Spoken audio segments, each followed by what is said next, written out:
Students. Hi, I thought I would make a video on the part 3 exercises because these are typically exercises where people have a little bit of difficulty. So here's number 2 in part 3 of exercise 6.5. And remember, the task here is not to determine whether this is a valid argument or an invalid one. As a matter of fact, this is not an argument at all. You see that I just used single slashes to separate these statements. There's no double slash indicating that the last one is the conclusion. This statement here at the end is not the conclusion because this is not an argument at all. It's just a set of statements where what you want to do is determine whether these statements are consistent with each other. Consistent means that they can all be true at the same time. So in order to test that, you assume that they are all true at the same time, and then you see if that is possible. If you can find values for the letters, truth values, so true or false for the letters F, A, P, and S, that will make all of these statements true,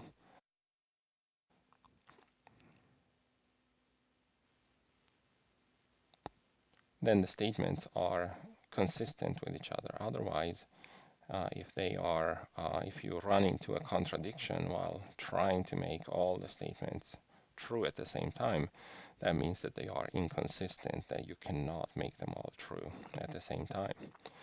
So you start by assuming that they are all true, and you see what happens. Normally there'll be something that stands out that after you make this assumption, there's something else that must be the case if you make the assumption. And here you can see that once you have assumed that the fourth statement is true, then inevitably, because a conjunction is only true when both conjuncts are true, inevitably, in order for A and not F to be true, it must be the case that A is true and that not F is true. So F must be false. So you discovered that if you are to make all of these statements true, then you probably A has to be true and F has to be false. So let's report that in other places.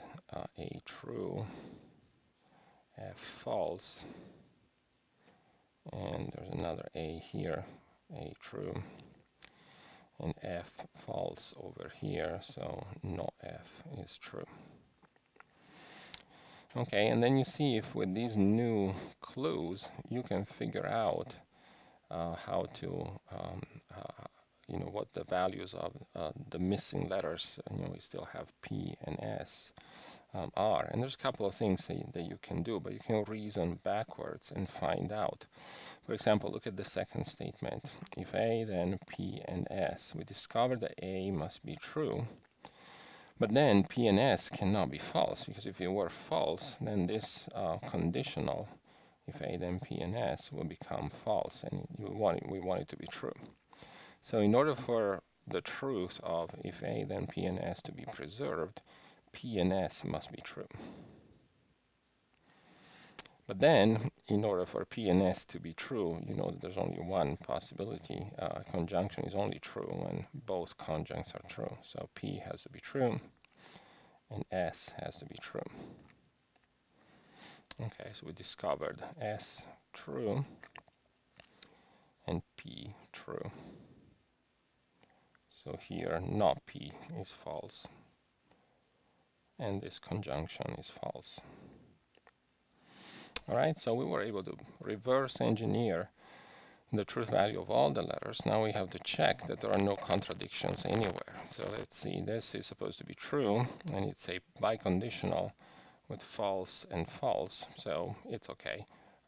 It's true. Here's a conditional, supposed to be true, true antecedent, true consequent. It's fine. Another conditional, true antecedent, true consequent. It's fine. And this one is the first one that we did, a conjunction with true and true. So everything is fine. There is no contradiction anywhere. So these statements can all be true at the same time. And so the set of statements is consistent.